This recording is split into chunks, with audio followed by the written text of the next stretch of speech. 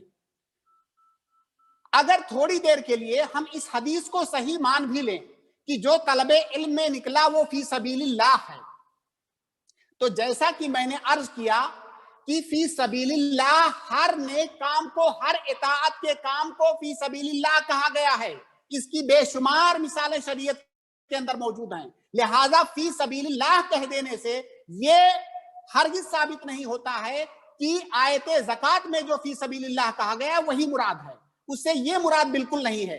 دیکھیے ابن الاثیر جو ہے نہایہ کے اندر ایک جو ہے کلام ہے ان کا، میں اس کو نقل کر رہا ہوں، وہ کہہ رہے ہیں ابن الاثیر کہ وَسَبِيلُ اللَّهِ عَامٌ يَقَعُ عَلَى كُلِّ عَمَلٍ خَالِصٍ سُلِكَ بِهِ طريق التقرب إلى الله تعالى بأداء الفرائض والنوافل وأنواع التطوعات، وإذا أطلق فهو في الغالب واقع على الجهاد حتى صار لكثرة الاستعمال كأنه مقصور عليه۔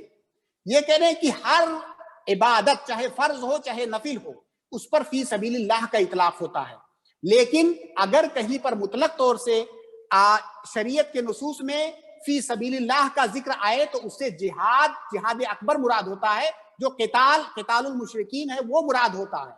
اگر وہ مقید آئے تو دوسرے عبادتیں اس سے مراد ہو سکتی ہیں، لیکن اگر مطلق طور سے سبیل اللہ کا ذکر آئے تو اس سے جہاد ہی مراد ہے اور کوئی دوسری چیز مراد نہیں ہے۔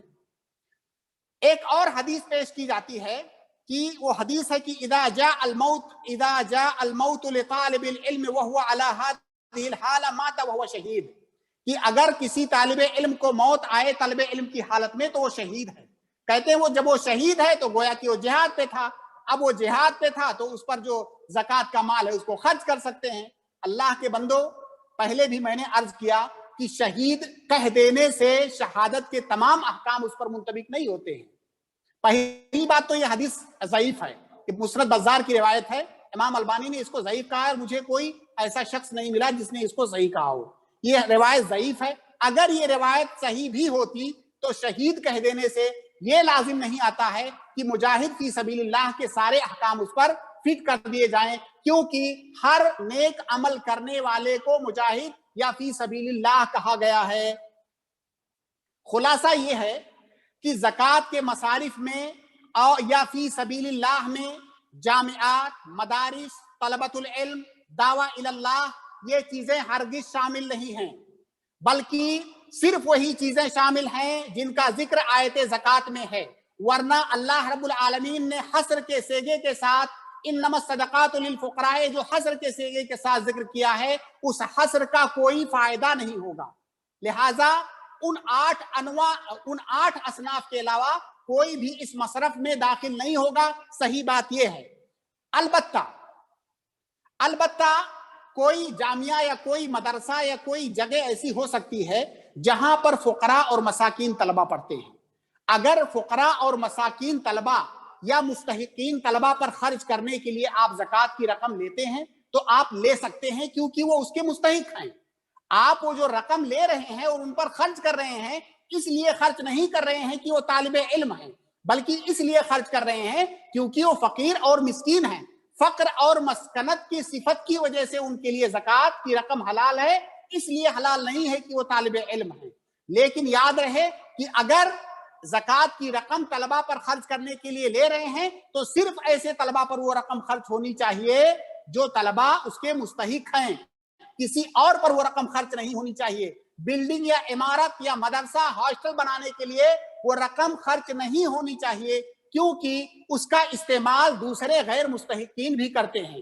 اور زکوٰۃ کے باب میں ایک چیز یہ بھی ہے کہ زکوٰۃ میں اصل تملیک ہے، خاص طور سے جو 4 اقسام شروع کے ہیں، انما الصدقات للفقراء والمساکین والعاملین علیہا والمؤلفۃ قلوبہم، اس میں لام کا استعمال ہوا ہے اور یہ تملیک کے لیے ہے۔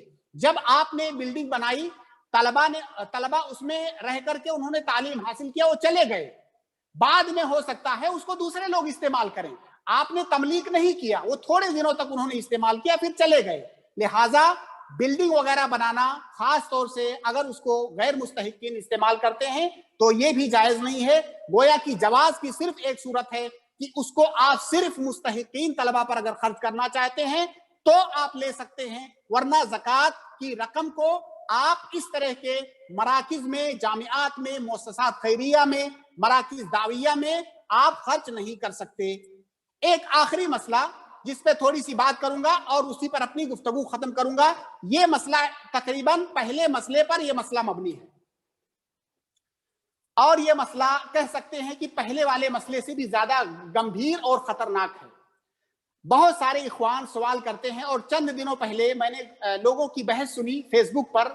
لوگوں کو یہ شکایت ہے کہ بہت سارے لوگ جو زکوٰۃ کی رقم کو جمع کرتے ہیں، زکوٰۃ کی رقم کو جمع کرتے ہیں ان کے مستحقین تک پہنچانے کے لیے، یا مان لیجئے جامعات یا مدارس یا مؤسسات اس طرح کے جمعیات کے ذمہ دار ہوتے ہیں، زکوٰۃ کی رقم کو جمع کرتے ہیں اور اس میں پرسنٹ لیتے ہیں، 25%، 30%، 10%، 20%، جو بھی ہے اس میں وہ پرسنٹ لیتے ہیں۔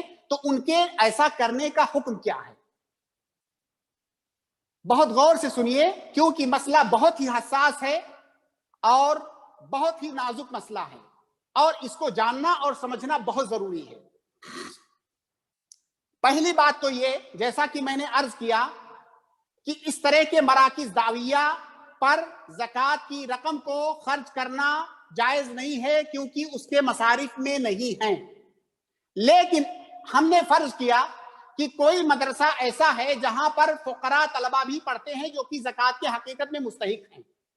اب ان کے لیے اگر اس جامعہ، اس مؤسسہ کا ذمہ دار زکوٰۃ کی رقم کو لاتا ہے تو اس کے لیے لانا جائز ہے، ان پر خرچ کرنا جائز ہے۔ اگلا سوال یہ آتا ہے کہ جب وہ زکوٰۃ کی رقم کو لا رہا ہے تو کیا اس کے لیے جائز ہے کہ اس رقم میں سے کچھ وہ خود رکھ لے؟ چونکہ وہ کام کر رہا ہے تو کیا اس کے لیے جائز ہے کہ زکوٰۃ کی رقم جو لایا ہے خرچ کرنے کے لیے فقراء اور مساکین طلبہ پر یا دوسرے فقراء اور مساکین پر، کیا اس رقم میں سے کچھ وہ خود لے سکتا ہے، جس کو کہ کٹ کہتے ہیں ہندوستان کی زبان میں، پرسنٹ، کٹ اور پتہ نہیں کیا کیا نام دیتے ہیں، کیا وہ لے سکتا ہے کہ نہیں؟ دیکھیے، اس میں کئی باتیں ہیں جو سلسلہ وار آپ سمجھیے۔ اس میں صحیح بات یہ ہے کہ اس رقم میں سے ایک پھوٹی کوڑی بھی اس کے لیے لینا جائز نہیں ہے۔ کیوں جائز نہیں ہے؟ آپ یہ اعتراض کر سکتے ہیں میرے اوپر کہ زکوٰۃ کے مصارف میں ایک مصرف ہے والعاملین علیہا، کہ زکوٰۃ کو جمع کرنے کا کام، فقراء اور مساکین تک پہنچانے کا کام، یہ سارا کام جو کرتا ہے وہ بھی زکوٰۃ کے مصارف میں سے ہے، لہٰذا وہ کیوں نہیں لے سکتا؟ میں عرض یہ کروں گا کہ یہ جو والعاملین علیہا ہے، اس کا مطلب کیا ہے؟ والعاملین علیہا کا مطلب، اس سے مراد وہ لوگ ہیں جن کو حاکم وقت نے، ملک نے، دولہ نے یا کسی رسمی جہہ نے اس کام پر مقرر کیا ہے، وہ مراد ہے۔ اگر کوئی پرائیویٹ طریقے سے زکوٰۃ کی رقم کو کہیں سے لا رہا ہے لوگوں میں تقسیم کرنے کے لیے تو وہ مراد نہیں ہے۔ شیخ ابن عثیمین نے بہت بہترین اس پر گفتگو کی ہے، میں وہ لمبی گفتگو ہے اس کو یہاں پر نقل کرنے کا وقت نہیں ہے۔ نقطہ یہ ہے کہ اللہ رب العالمین نے والعاملین علیہا کہا، والعاملین فیہا نہیں کہا۔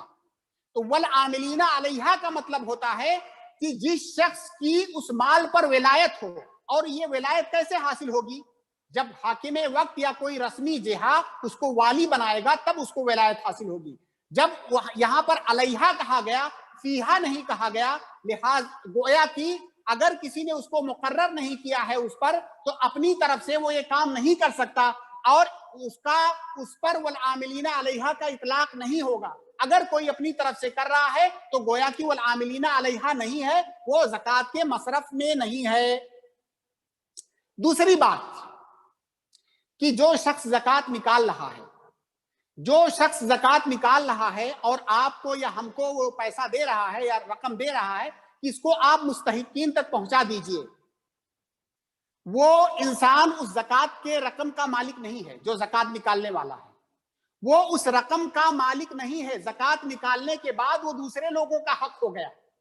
اب ہم کو ایک ذمہ داری وہ دے رہا ہے کہ اصل ذمہ داری اس کی تھی کہ وہ جا کر کے مستحقین تک پہنچاتا، لیکن وہ ذمہ داری ہم کو دے رہا ہے، گویا کہ ہم اس کے وکیل ہوئے.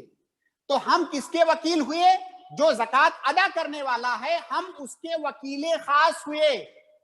اگر وہ اس وکالت پر یا اس عمل پر ہمارے اور اس کے درمیان کچھ اتفاق ہو جائے کہ بھائی میں آپ کا یہ کام بغیر اجرت لیے نہیں کروں گا، تو میں اس سے جتنی چاہے اجرت لے سکتا ہوں، لیکن اجرت کی وہ رقم وہ اپنے پاس سے دے گا، زکوٰۃ کے اس مال سے نہیں، کیونکہ وہ مال اس کا ہے ہی نہیں، وہ مال اس کا نہیں ہے، وہ اس میں تصرف نہیں کر سکتا ہے. اگر وہ ہم کو اس کام پر لگا رہا ہے تو اس کی اجرت اس کو اپنے پاس سے دینی ہوگی. وہ یہ نہیں کہہ سکتا کہ جاؤ اسی میں سے 5%، 10% یا 2 لاکھ 4 لاکھ لے لینا، بالکل نہیں. وہ اس کو اختیار ہی نہیں ہے اس بات کا. اگر وہ ایسا کرتا ہے، مان لیجئے اس پر 1 لاکھ زکوٰۃ کی رقم واجب تھی، 10,000 اس نے مجھے دے دیا، گویا کہ اس نے زکوٰۃ کم ادا کیا، 90,000 ہی ادا کیا، 10,000 اس نے کاٹ لیا، کیونکہ میں اس کا وکیل ہوں. جو فقراء اور مساکین ہیں میں ان کا وکیل نہیں ہوں، جو زکوٰۃ ادا کر رہا ہے میں ان کا وکیل ہوں. لہٰذا اگر وہ کچھ دینا چاہتا ہے تو اپنے جیب خاص سے مجھے وہ دے، زکوٰۃ کے پیسے سے میں کچھ نہیں لے سکتا ہوں. اس پر علماء کے اقوال ہیں، اور یہ جو گفتگو میں کر رہا ہوں، جہاں تک میں نے تلاش کیا علماء کے اقوال میں، کتابوں میں، اس مسئلے میں مجھے کہیں کسی کا کوئی اختلاف نہیں ملا. اس مسئلے میں مجھے کوئی اختلاف نہیں ملا کہ زکوٰۃ کو جو جمع کرنے والا ہے وہ اس میں سے کچھ نہیں لے سکتا، کہ جائے کہ اس میں ایک بڑی رقم وہ کٹ اور پرسنٹ کی شکل میں لے، اس میں سے 1 روپیہ بھی وہ نہیں لے سکتا.